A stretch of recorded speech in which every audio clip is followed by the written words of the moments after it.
untuk memahami guru sejati kepada tingkat yang lebih tinggi lagi.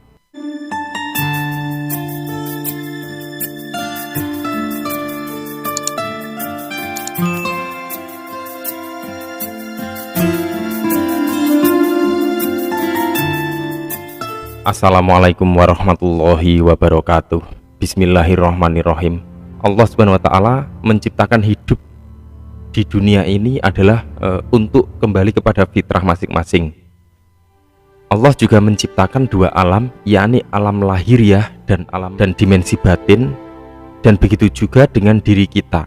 Ada yang sisi lahiriah, ada juga sisi batiniah di dalam diri kita sendiri. Dan Allah telah menyempurnakan bagimu nikmat zahir dan nikmat batin. Dan untuk memahami dunia batin ini, manusia haruslah memasuki ke ranah spiritual. Spiritual adalah sebuah konsep tentang adanya kebaikan, keburukan, baik buruk, kehidupan setelah mati, dan kesadaran. Spiritual juga berhubungan erat sekali dengan hal gaib atau batin. Tapi meskipun begitu, harap jangan salah memahami antara spiritual dan supranatural. Dan sesungguhnya yang dinamakan jalan atau perjalanan spiritual adalah kemampuan seseorang di dalam membaca pesan-pesan ruhani yang masih berupa sinyal-sinyal yang sangat halus yang berasal dari Tuhan. Dan sinyal-sinyal tersebut disampaikan Tuhan kepada manusia melalui alam batin dalam diri manusia dengan beragam tampilan yang ada dan tampak di alam batin. Di dalam video yang sudah aku share kemarin yang berjudul Iman kepada Hal Gaib supaya tidak tersesat, di situ sudah aku jelaskan bahwa semua sosok yang tampil pada pandangan batin adalah untuk menyampaikan informasi dari alam batin untuk dipahami akal dan pikiran manusia. Sedangkan di dalam video sejati sebelumnya yang berjudul wujud guru sejati dan ciri-cirinya, dijelaskan bahwa guru sejati berwujud seperti diri kita sendiri. Di dalam waskita gaib atau pandangan batin seseorang, banyak sekali diibaratkan seseorang yang sedang bercermin dengan melihat wajahnya yang lebih berseri-seri. Tampilan di alam batin tersebut lebih bersih daripada kita, karena memang ruh atau sukma yang ada di alam batin manusia tidaklah pernah tersentuh oleh kotornya sifat dunia. Nabi Muhammad SAW bersabda, barang siapa mengenal dirinya, maka ia akan mengenal Tuhannya. Dan barang siapa yang mengenal Tuhannya, maka binasa atau fana dirinya.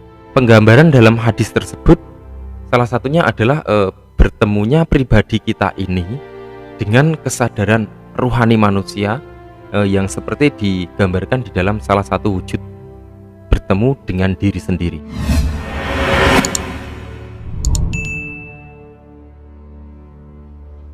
Jadi sebuah tampilan wujud guru sejati seperti diri kita sendiri atau wujud bertemu dengan sosok seperti diri kita, ini adalah sebuah penggambaran yang sangat familiar di kalangan orang-orang yang melakukan perjalanan pengenalan diri.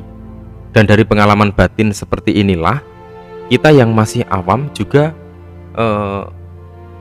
lebih mudah untuk menerima dan memahaminya. Kemudian setelah sang guru sejati sudah pernah hadir dalam kesadaran seseorang, maka pada tahap selanjutnya kita ingat kembali bahwa tadi sudah aku sebutkan bahwa sosok yang tampil pada pandangan batin adalah merupakan salah satu media untuk menyampaikan informasi, termasuk sosok tampilan atau penampakan diri kita sendiri. Itu juga sebuah media batiniah untuk memahamkan bahwa sang guru sejati sudah pernah menampakkan wajahnya kepada kita. Para sahabat semua, perhatikanlah bahwa bukankah tampilan tersebut bisa diterima oleh akal pikiran kita?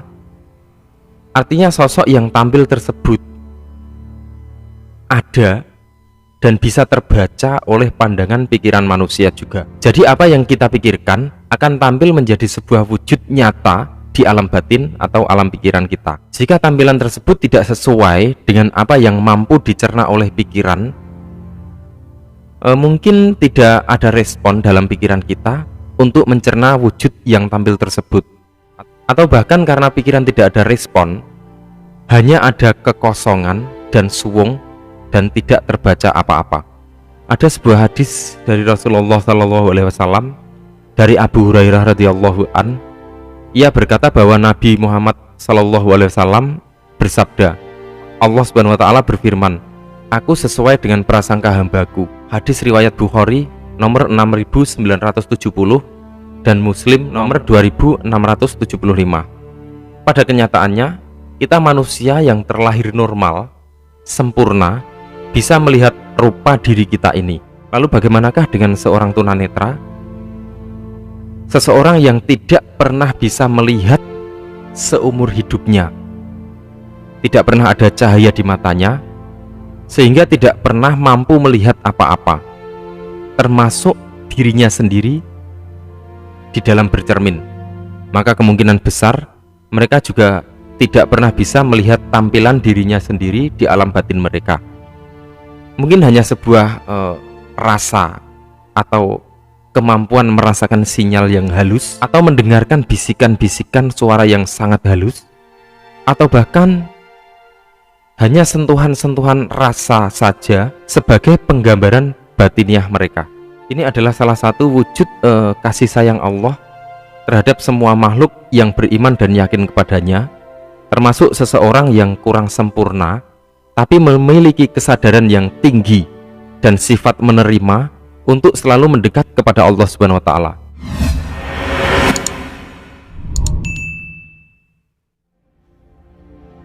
Para sahabat semua, jika di antara kita ada yang sudah pernah bisa bertemu dengan wujud guru sejati dengan rupa seperti rupa kita sendiri di alam batin, maka cobalah Anda hilangkan penglihatan Anda dalam alam batin dan pikiran Anda. Hilangkan indera Anda untuk sementara. Insya Allah pada saat Anda masih mampu menangkap sinyal-sinyal dari Tuhan, saat itulah Anda justru naik ke level yang lebih tinggi dari sebelumnya.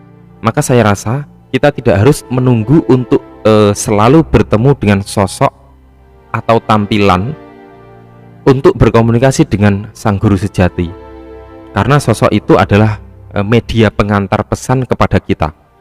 Yang terpenting adalah pesan itu yang sampai kepada kita mampu diterima oleh akal kita.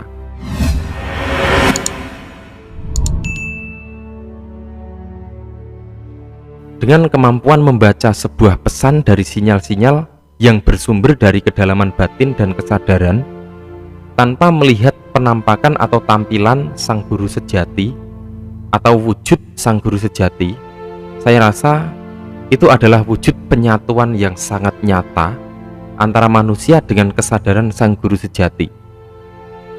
Sebuah lintasan, bisikan sinyal atau bahkan suara yang kita yakini betul bahwa itu adalah berasal dari dalam diri kita. Sebuah perasaan yang mampu menjelaskan sebuah keadaan. Maka dengan meyakininya, insya Allah itulah rahasia Allah Subhanahu wa taala yang hadir sebagai pencerahan kita untuk menjalankan kehidupan di dunia ini yang sangat rumit sekali.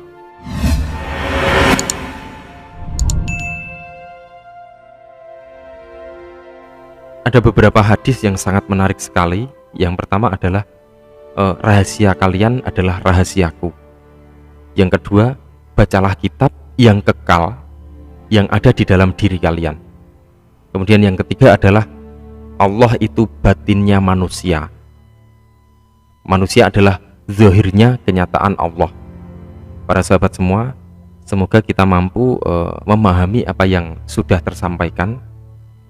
Semoga bermanfaat dan semoga ini mampu menjadikan kita lebih iman dan lebih yakin dengan nyata ada perubahan akhlak ada pada diri kita. Karena ruh dari akhlak tersebutlah yang akan menuntun pribadi kita yang buta di alam gaib, gelap di sana, menjadi sebuah wujud cahaya penerang di alam batin. Semoga bermanfaat.